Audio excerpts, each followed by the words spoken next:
Yes, on the Top Football Club channel presented by the Football Tonight podcast. We are recording this on Sunday, October 22nd. I am your host, Laurent Courtines. In this episode, the United's battle in Sheffield and United and Manchester. Arsenal draw luckily against a plucky Chelsea, and we report from the Laurent side piece derby. But first, we say goodbye to the great and powerful Bobby Charlton. But before we get into that, please like, share, and subscribe to the show. Subscribe everywhere we are. Subscribe where we're not. Find the Top Football Club channel. Subscribe to Chris's show. Subscribe to our La Liga shows. Subscribe to our Italia football shows. We're covering everything on Top Football Club. And please subscribe to the Squeaky Bum Time podcast wherever you find podcasts, because we are there. And now we return to the great and powerful Sir Bobby Charlton. Okay, why is this old man important? So Sir Bobby Charlton, if you don't know who he is a footballing legend in England, quite possibly the greatest English player ever, along with probably Dixie Dean of Everton years. But Bobby Charlton survives in the modern era as a player who won the World Cup in '66, won the European Cup with Manchester United in 1968, famously of the Busby Babes from the 50s, and one of the survivors of the world-famous Munich air disaster in 1958, where Manchester United lost 80% of their team in a plane crash. He survived and carried that legacy of Manchester United with that club. I recently read an article about the importance of the Busby Babes, of Manchester United, of Nobby Stiles, of that collective group of players, and what that air disaster meant for Manchester United. It has been said that it is actually the fire and forge of modern Manchester United. That terrible event that took the lives of so many young men, that Sir Bobby Charlton survived and became a symbol of Manchester United. He played 17 years with the club and represented the club and carried that legacy and history through to Ferguson, all the way through all the years, through Matt Busby, through the dark years, the 70s. He's around, but not really. And he is the person who embodies, in a way, what we want English football to be: class, humble, dignity, hardworking, traditional English working class values with an aspiration to dignity. He carried himself with class, imparted that belief, idea, and culture through the club.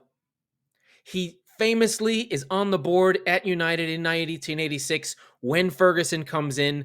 And if you don't know this, the first 3 or 4 years for Ferguson were hard. He was very close to being fired. But it's Sir Bobby Charlton who sticks up for Ferguson, seeing that there's a process in place, recognizing the Busby charm that will go through United, recognizing that he wants to bring youth through. Famously, Bobby Charlton was with a 1950s group of players who won the FA Youth Cup 3 times. So he understood the power of youth. And he's part of the legacy that United, since the 50s, has had an academy player in the starting 11 nearly every game throughout their history. Now, 17 years straight of that was Bobby Charlton, but that does go on with 20 years of the Neville brothers, Beckham, Giggs, Scholes. All that runs through United, and Charlton is the embodiment of that.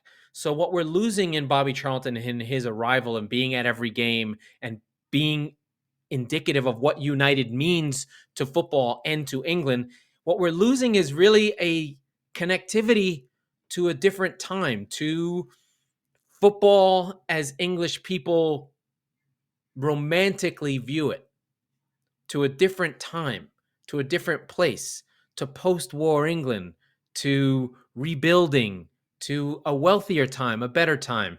Is it real? I don't know, but that is what he represents. He was a living totem and godlike figure in football, and he was among the 100 players of all time, in the FIFA 100. He's constantly referred to as England's greatest player. He's the Joe DiMaggio for English football, a player who's bigger than his stats, bigger than his stature. He represents the standard by which all players and footballing cultures should aspire to, especially in England. And he will be missed around Old Trafford. He died at 86 years old. When he retired, he held the England goal record that Rooney broke, and now that Harry Kane has broken. He held the Manchester United goal scoring record that Rooney also broke, so over 200 goals. So just a big player at the biggest club. He's the Di Stefano, if you think about from a Madrista kind of way. He's the Di Stefano of Manchester United, and we will miss him. And I think the stories over the next few weeks in the embodiment of your Nevilles, your Phil Nevilles, your Gary Nevilles, your Beckhams, your Scholeses, your Schmeichels, that cohort of 90s United players who grew up with him and will carry on who he was through the media. Anyway, let's get to the games. The big game of the week, Chelsea 2, Arsenal 2. This was a very, very good game. I think yours truly has been saying that Chelsea were playing better than expected, and they should expect a result from this game. I think that they did play well. They did score. They did control the game. Cole Palmer was causing problems, and Chelsea just were disjointed in the first half, especially. But the problems United have, the problems Chelsea have, did come up again. They're not great finishers. They don't have a classic goal scorer. Cole Palmer was playing in a false nine position and wreaking havoc on Arsenal. They really couldn't cope with it. They couldn't control the ball. They were not at their sharpest, Arsenal. And the first half, you really felt like, wow, look at Chelsea. They're really doing this. I said on the Thursday Football Tonight with Chris that I thought that Chelsea could get something from this, and that this game for Arsenal, drawing this game or losing it, it really makes the win against Manchester United City not mean as much. They looked very, very close to losing this game. Very, very close. Until Robert Sanchez, the goalkeeper for Chelsea, who had been poor with his distribution. There was a reason De Zerbi got rid of him. He was more of Potter's keeper, and he just kept making mistakes. And in this game, he showed more. Out from the back, right to Declan Rice. He's off his line. Declan Rice, an amazing finish. But that goal really lights a fire under Arsenal, who really weren't doing anything. Chelsea got their goal on a handball. You can argue about the handball. Mudryk onto Saliba's hand. It's out. These are the way we play it now. VAR, if they see your hand up and out, it's a penalty. I don't like it. I don't like VAR giving handball penalties. I hate them, but they're real. So we have to accept that. We've got comments. Let's see what we've got here. Good evening, Lewis, Newcastle fan. Rest in peace. Sir Bobby was a Man United legend. That is correct. Thank you so much for showing up, Lewis, a Newcastle fan. Appreciate the time. Yeah, Sir Bobby was. But we're going through the Arsenal game and the handball. And that handball really changed the game. Gave Chelsea a lifeline, allowed them to be defensive, which is what they're good at. Allowed them to control the game, which they're good at. Arsenal couldn't really cope with them, especially in the first half. Then they got another goal on a fluke by Mudryk. He is looking for a cross. He picks his head up, shoots it over, and he catches Raya off his line, and we get a second goal. Mudryk is really happy with it. So Chelsea get their goal. They're cruising 2-0. It looks like they've got this game in the bag, but not so fast. Arteta makes some changes, brings on Trossard, who made a difference, takes off Jorginho, who was not really helping. And from there, Arsenal were able to get some control, show their class. They do get the second goal on a really nice move from Trossard. Unfortunately, Gusto loses his man. Trossard at the back post on a really nice cross. And there we are. Arsenal get their 2-2 draw in what will feel like a loss, but this is a good point for both. For Chelsea, this is a show that the work they've been doing is valuable. It shows that the progress they're making is there, that they can pose problems, especially at home, and that there is something happening. Like Cucurella looks like a player again. Caicedo had a better game. If you can't fall in love with Conor Gallagher, I don't know what's wrong with you. He may not be the best footballer, but he is committed. He gives heart. He gives passion. He give a shit. And that's why he's the captain of Chelsea. And now he's starting to show what he can do. And Enzo Fernandez is the class of that threesome in the midfield who can move the ball the way he wants to, and Raheem Sterling doing his thing as well. So things are looking better for Chelsea. For Arsenal, they can say, hey, we were down, we weren't playing our best, and we came to Stamford Bridge and got a point. Wow, good for us. Another narrative out of this game was goalkeeping. Sanchez, he's at fault for the goal. Raya still not easy, a little flappy on the Mudryk cross. So just giving off, it's more of a vibes thing. You can make a mistake, but do you look in control in goal? And I think between Sanchez and Raya, neither of them are completely in control of those games. I think the question for Chelsea is, wasn't Kepa, if Kepa is good enough for Real Madrid, why don't you immediately keep him? I don't understand that. I mean, Real Madrid are first in the Liga, and they have Kepa in goal. I'm just saying, maybe he's good. And then on the other side, Raya is going to have the Ramsdale comparison because he's not significantly better than Ramsdale, and he's not playing great.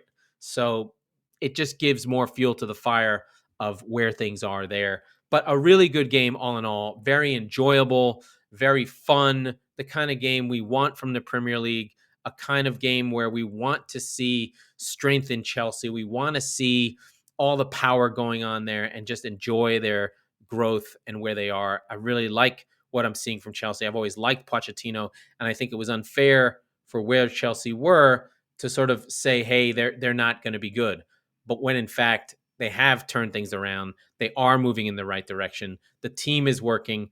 The only issue I see is they've got to find a replacement for Thiago Silva. He really looked ragged at the end there. They look much better in a back four with Colwell next to him. Justo looks good at fullback. I mean, those are their backup fullbacks, Gusto and Marc Cucurella, when they have Reece James and your man, I can't remember his name now. Colwell. No. Oh, I don't. It doesn't matter. They'll be in better shape. What? Why can't I remember his name? Ben something or other. Ben Chilwell. Sorry. Ben Chilwell's in. Then they'll look better. But everything is looking better for Chelsea. They've got the right players in the right places. Palmer's making a difference, but they still need a striker.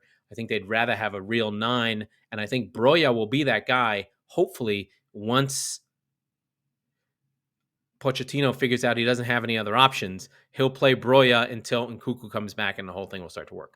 On the Arsenal side, I don't think the Jorginho thing is working. I don't think Declan Rice as an 8 is working. I think probably if Arteta put his name to fire, put his hand, a truth serum in him, he would rather have Declan Rice in the Jorginho role than have Havertz take that spot. But clearly that's not working yet.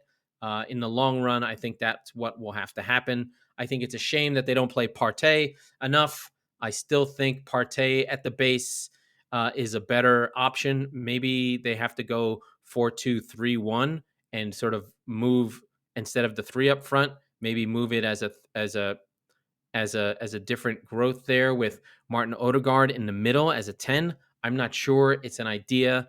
I'm trying to workshop it with Arteta, but we'll see how that goes. A good game overall. I really, really enjoyed it. Not too much in terms of anyone really dominant. First half, much more in Chelsea's half. They did all the work, but second half was really about Arsenal pushing and trying to get the win. Quality stuff and enjoyable stuff too. So enjoyed that a lot. In terms of importance, the next game we have to go to is the great and powerful Merseyside derby, where Liverpool won 2-0. They were the early game. Everton will feel hard done. Is that the right word? I don't think they ever were going to win, but there was another sort of consistency of calling in this game where Ashley Young got 2 yellows. I think the first one probably wasn't a yellow. The second one was absolutely a yellow. But on the other side of it, Konate not getting called for anything. He got 1 yellow, then clearly does a pullback and doesn't get called. I don't think that this is an unusual thing to see where there's just the air of the narrative that Liverpool have been hard done is actually affecting the refereeing of the current game. Craig Pawson just didn't feel like he could send off Konate. That's clearly what happened. I think Klopp even knew it, took Konate off after the second yellow, after the non-call on the foul. I think that narrative of what's going on with PGMOL and the VAR call affected the referees in this game, and they simply did not want to penalize Konate again. I ultimately am for this because I don't want to be a hypocrite. I thought the same thing happened with Kovacic in the prior game where the referee said, I don't want this game to go down to 11, and he decided not to make the call. In this case, though, it's different because Everton were already down a man and you already sent someone off. So in this case, you would have made the game even. So I think in this case, the spectacle could have been improved if you had ruled the proper way and sent off Konate for the second yellow offense on the Beto pullback. It's tricky. I think that once we get some of these narratives calming down, I really hate all this narrative around conspiracy theories and all this stuff. I don't think there's a conspiracy theory that would make them too smart. They're not smart enough to have conspiracy theories. We heard them on the microphones. The referees are not bright enough. It's not conspiracy. In La Liga, maybe. In the Premier League, I don't think so. There's too many teams. There's too many big clubs. There's too much money involved for them to be fixing games against other teams because some other team will get mad about their team getting fixed. So there's no way that they're doing that. On a game perspective, this was again about Mo Salah. Mo Salah with the penalty scores a goal on a handball by Michael Keane. No controversy there. Michael Keane is the worst defender. He's the kind of defender who gets your team relegated. I've said it before. I'll say it again. He will get you relegated. This is just what he does. He had come on for Harrison after the red card for Ashley Young in the second half. So they went to a more defensive group with 5. And Michael Keane, of course, you're an extra defender. There's already someone covering the cross. Why are you sticking your hand out? Why are you walking like that? What is wrong with you? You have one job, and it's not to get penalized. But of course he does, because he's the worst defender on any team and will get your team relegated. I don't know what Sean Dyche sees in him. I don't know why he plays him. Every time he plays, he does something awful. I don't like Michael Keane, in case you haven't noticed. But this was a lopsided game where Liverpool just completely dominated. But they were stifled. They couldn't convert chances. They were having a hard time. They did hit the bar, but eventually the penalty eased the nerves, and then Salah got a late goal because that's what great players do. They score goals. Mo Salah is just an incredible player. I think I saw some stat where he's been involved in about 40% of all Liverpool goals over the last 5 years between goals and assists. He's just that incredible of a player. He's on 7-4 in 9 games, still averaging over a goal and an assist a game, which is, I think, the real measure of great players is when you're over 1 in goals and assists, you're affecting games like crazy. And like I said last week, Mo Salah is a player we should appreciate because players like him don't come along. He's an all-timer. He's a crack. He may be Liverpool's greatest player in the Premier League soon. Will he overtake Stevie G? Probably not, because he's not English and he's not a Scouser. But in terms of what he has meant to this club in this trophy-winning period under Klopp, he's as pivotal a figure as there is. I think that it's Van Dijk, Henderson, Allison, and Salah. Those would be, actually, it's Bobby Firmino's in there too. Those are indicative of the group.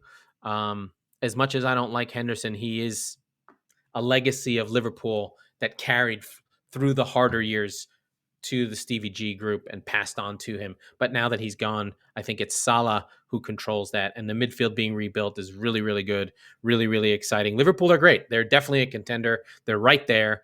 But still, games like this make you worry about them, especially they should be blowing Everton away at home. And they didn't really at the end of the day. But fair play to them. It's a derby. They get their win. They move on. This was more about controversies, consistencies of refereeing, and how we get out of this Liverpool offside goal controversy VAR thing. Hopefully this game will be enough to satiate Liverpool fans to feel like the world isn't against them anymore. But until then, they're still going to feel that. They're still going to be in that space. They're still going to want to feel it and be in that one for them. I'm going to go to the love machine derby. My beloved Brighton against my truly beloved Manchester City, 2-1. When I saw the lineup here, I saw that James Milner was going against Jeremy Doku, and I thought, this is not going to go well. James Milner has had a hard time against tricky wingers for a really long time as it is. And on 7, Doku just tortures he and Gross to put the cross in. Gross is trying to help him out in the back line, but it's not really working enough. He came across, just not enough there to stop the cross from coming. Doku terrorizing him. Then cometh the man, cometh the hour. Alvarez puts one in, and City are off and running. Welbeck went out. My guy Ferguson came in. He really didn't get to affect the game. Then on 19, Erling Haaland. So narrative for City is they're back, they're good, they're fine. First half, they get their 2 early goals. They're in control. Everything's fine. Brighton looked toast. Brighton looked cooked. Brighton looked like they can't get a hold of this game. And part of it, I think, is the starting lineup, honestly. You can't play James Milner on one side and Solly March on the other at fullback. That's going to get you murdered. And Foden and Doku just were relentless on the wings in the first half, controlling the game, attacking the back line at will, crossing balls in, and City could have been well out of sight early in this game. The first half is all City. Brighton only had one shot, and it was an easy one that Matoma saved. But City are not as prolific as they have been. They only took 4 shots in the first half, 2 were goals. Boom. Second half was much, much better from Brighton. They got more control of the game. Subs coming on. Veltman for Milner. That was a big one. Changed everything. Then Gilmore, Fati coming on for Pedro and Balegaba. Completely changed it. Gilmore really tried to affect the game. He did get ridden on one game where he just tried to tackle Haaland and Haaland bumped off him. But wasn't really able to get it. City almost scored. Then on the break the other way, they started to get a bit more end-to-end. Matoma crosses one, and Ansu Fati put it in. And so it was 2-1 game on. And that last 15 minutes was a little bit tougher for City. They had to deal with it. They had to fight through it. There were some bad passes out from the back by Ortega. But overall, it was a good game, enjoyable game. I got what I wanted out of it. I felt good about City getting their 2 early goals. Like I said, City needs to get 2 early goals. They did. That worked. And then I got to see Brighton do their Brighton thing and do much better. I think I have to say City have not been playing well. This was not a great full performance. They're not creating a lot of chances. They're not converting them as much. Just 0.8 XG to Brighton's 0.8 XG. This was an XG draw. So not as much as we'd like to see, but Brighton can feel good about what happened in the second half. I wonder how many opportunities James Milner is going to have to play fullback anymore. I know they need depth, but that was really, really poor. I like what I saw from Igor. I didn't know who he was, of course. Why wouldn't Brighton just create guys out of whole cloth coming out of nowhere? Who the hell is Igor? I don't know, but he showed up. I'm going to actually click on his name and see who the hell he is. Igor is Brazilian, and he came from Fiorentina. Oh, he's not too young.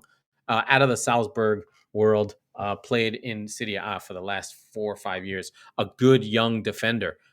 They don't come by every day, so good for Brighton in finding another one.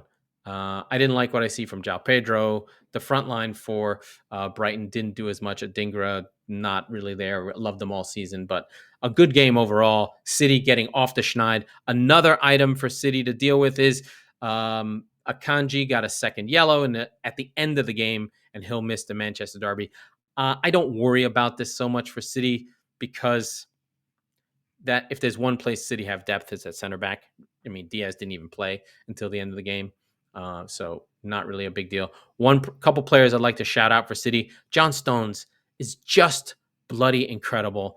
He has no right to be as good as he is in the midfield. He was playing as an 8 half the time. He was linking things together. He was everywhere. When he steps into the midfield, the team completely changes. They set up as a 3-5, a 3-2, a 3-2-4-1. I wouldn't call it that. It was more of a 4-3-3. It doesn't matter. Anyway, John Stones was in the midfield most of the game, but when they needed to, he could drop into a 4. Just incredible performance by John Stones. He's so good. I recommend, if you watch a City game and John Stones is playing, just watch him, especially in possession. He's just an incredible player. Dribbles, goes through people, never loses the ball, makes good passes. Between he and Rodri, there's just a level of control that City have in the midfield that they just didn't have the last few games. So incredible work there, but they're not creating enough. That is one concern I have for them. It's a much more defensive City at the moment, and it's not as high flying and attacking as people think it might be. It's just a regular show.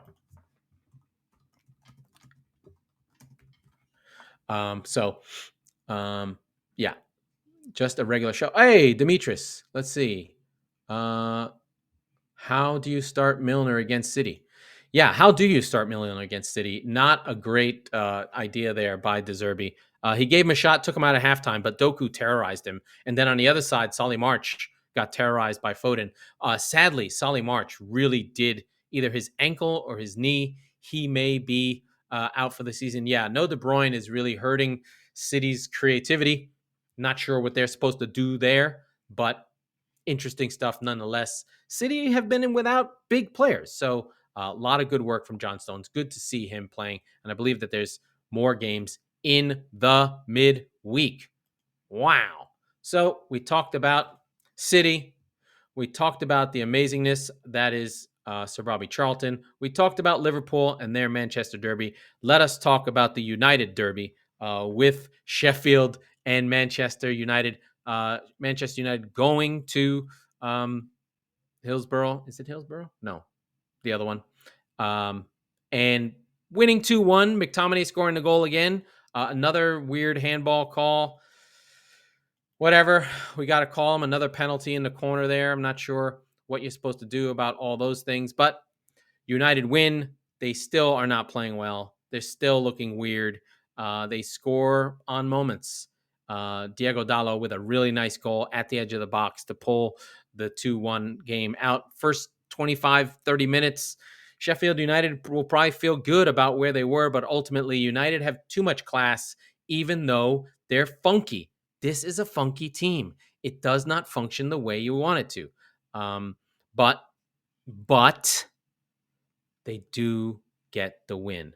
They do get the win. And it would have been a shame had they lost on the day of Bobby Charlton's death, but they did pull it out. So good for them. If I'm a United fan, I still don't feel good about where United are. They're still not really pulling up trees. They're not really stringing in performances. They lost the XG battle in this game. Very typical of United lately. Just not a great side. Not particularly playing well. Cameron Archer terrorized them, especially in the first 25 minutes where he was just getting on the end of things.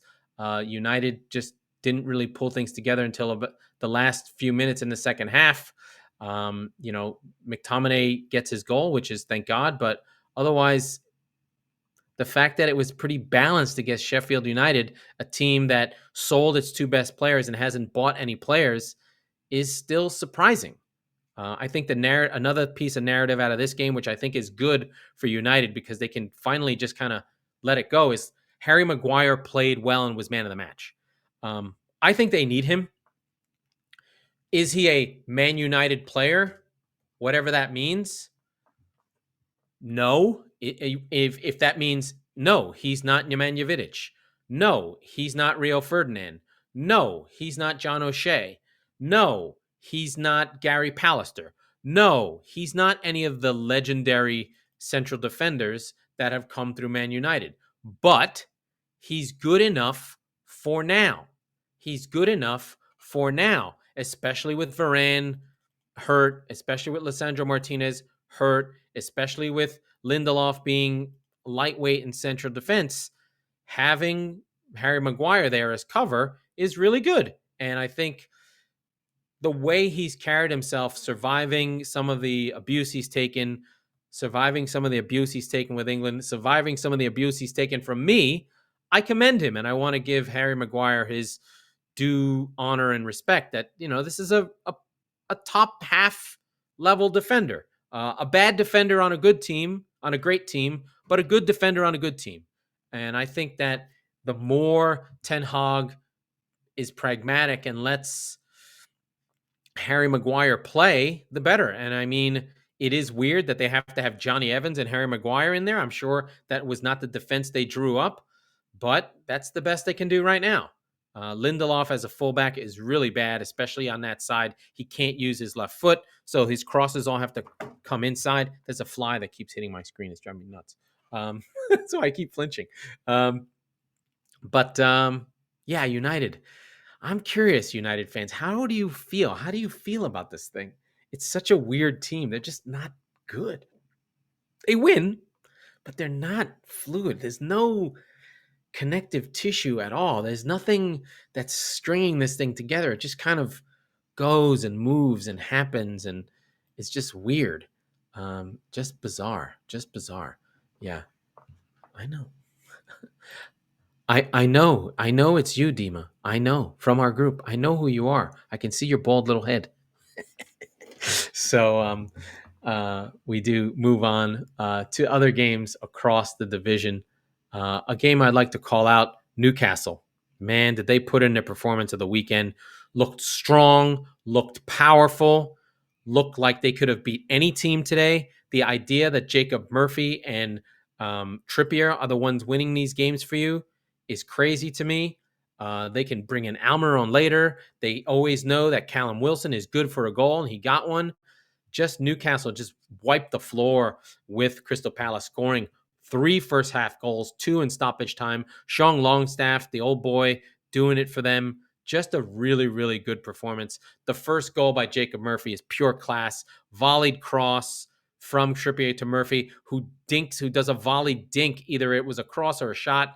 VAR ruined the celebration. That's why I hate VAR. But Murphy gets another goal, gets another iconic moment. And Anthony Gordon got another one on a pass from Jacob Murphy. And then to end the game, Jacob Murphy on another one. So he gets 2 assists and a goal. This was the Jacob Murphy show. Just fantastic stuff. Rest of the players able to rest in the back half of the game. Just a complete performance.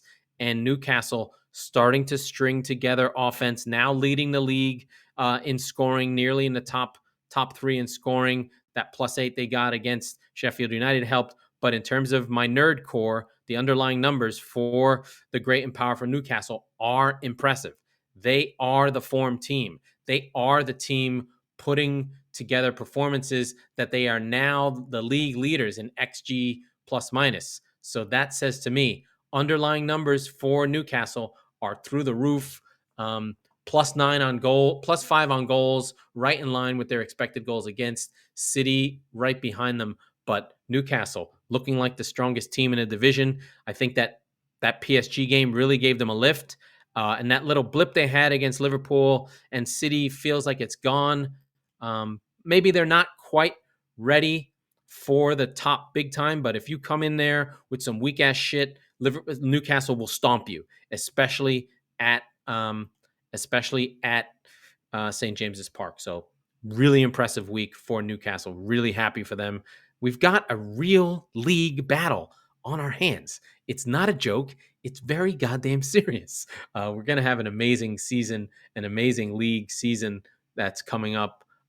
Just over the moon with where we are in the division, in the league, in what's happening. Just more good stuff here and there. Let's see. Any other games I want to go to? Talked United, talked Sheffield, talked Arsenal, talked United. Let's go to the relegation battle. Let's talk about our friends in Nottingham Forest who blew it at home. They're up 2 with 15 minutes to go.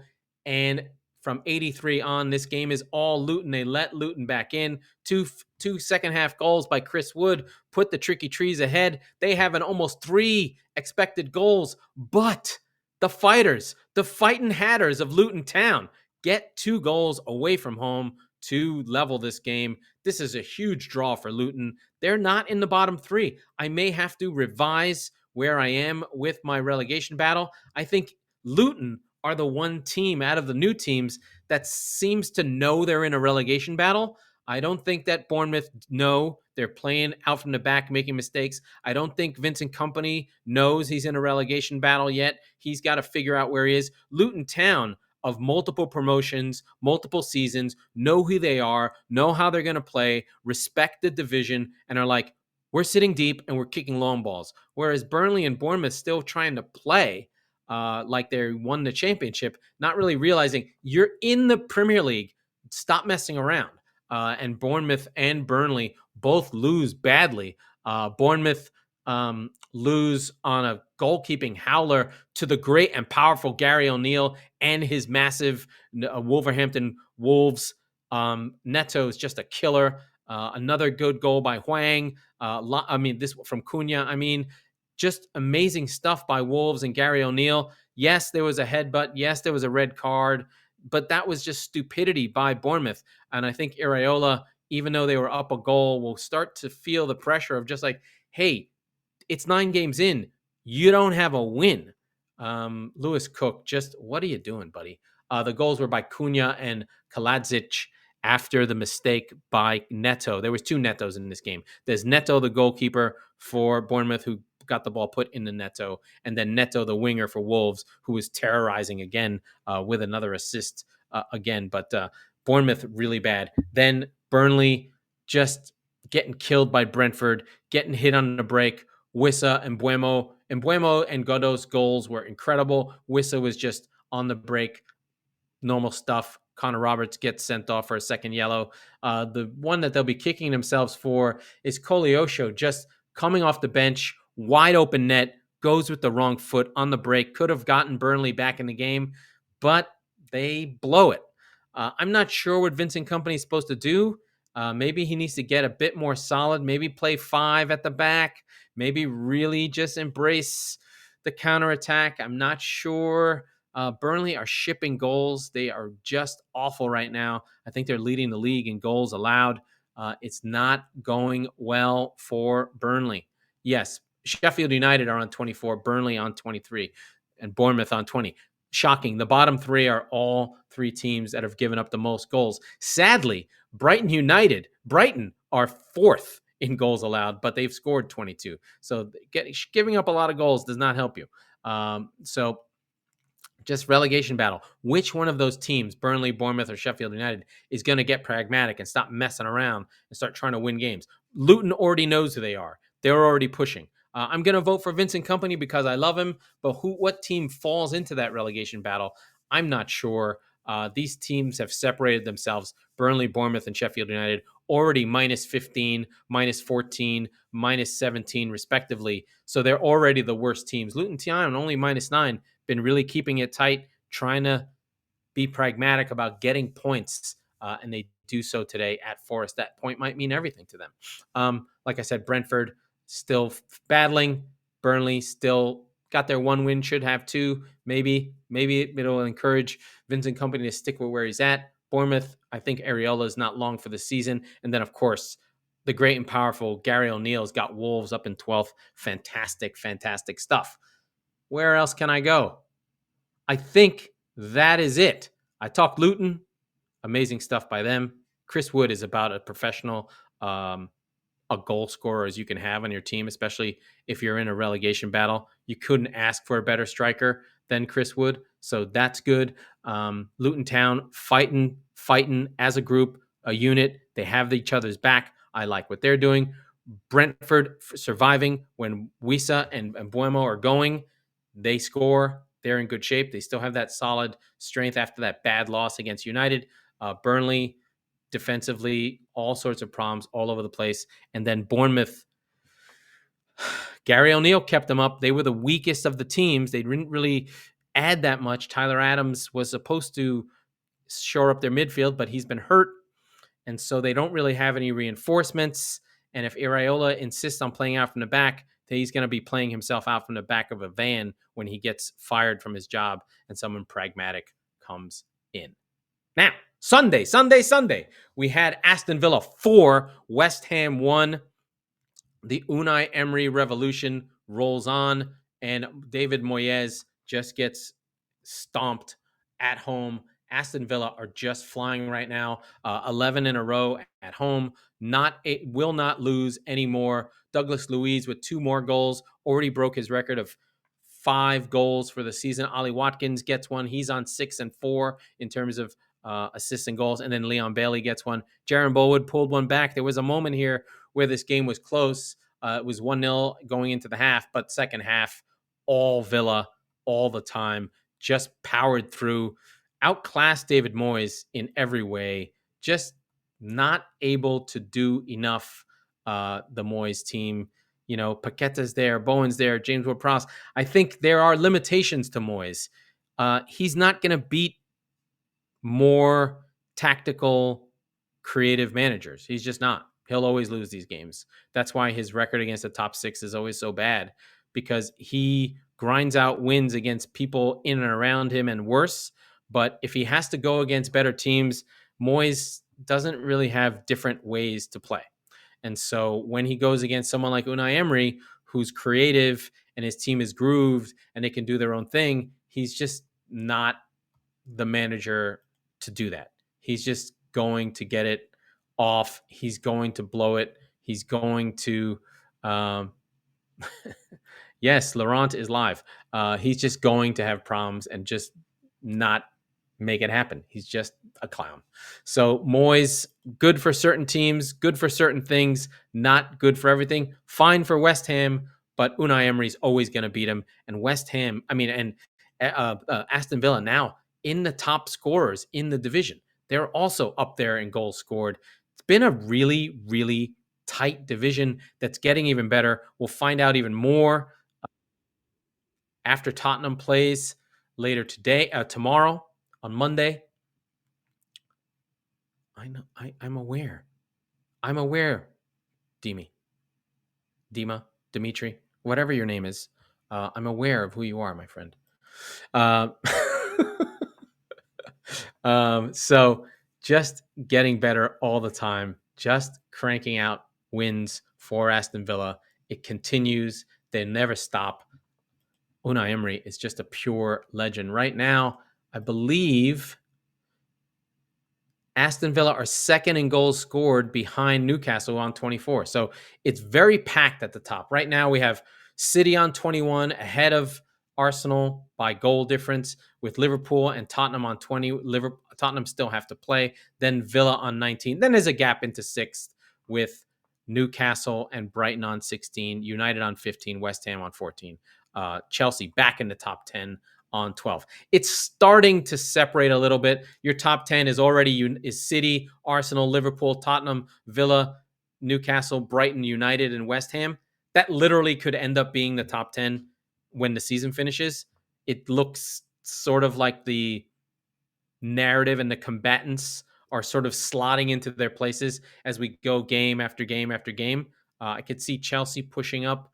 I could see Brighton maybe not having as good a season, but this looks like what it's going to look like. So we're really getting there very, very quickly, what the league is going to look like, what the score is going to look like, and what we are seeing in the division. Okay. All right. I don't have anything else. Here's what I'm going to say. Don't complain about refereeing decisions. It's boring and nobody cares. It's not a conspiracy against your team. They're too stupid to have a conspiracy against your team. They don't care about you or your team. They're just trying to mess up games on a game-by-game basis, okay? Take it easy. All right. I'm going to check out of this one. We covered the Premier League. We will have Champions League games, and then check in for football tonight, tomorrow, where Chris and I will do a little bit more. We'll talk a bit more in detail on certain games, and we'll get Chris's perspective on the games. Okay, that was the Squeaky Bum Time podcast with Laurent Courtines. We are the Premier League wing of the Top Football Club YouTube channel and presented exclusively by the Football Tonight podcast. We record on Sundays, so be sure to subscribe wherever you get your podcasts so you never miss an episode. Please like, share, and subscribe. It means everything to us. And thank you. And I'll see you tomorrow with Chris.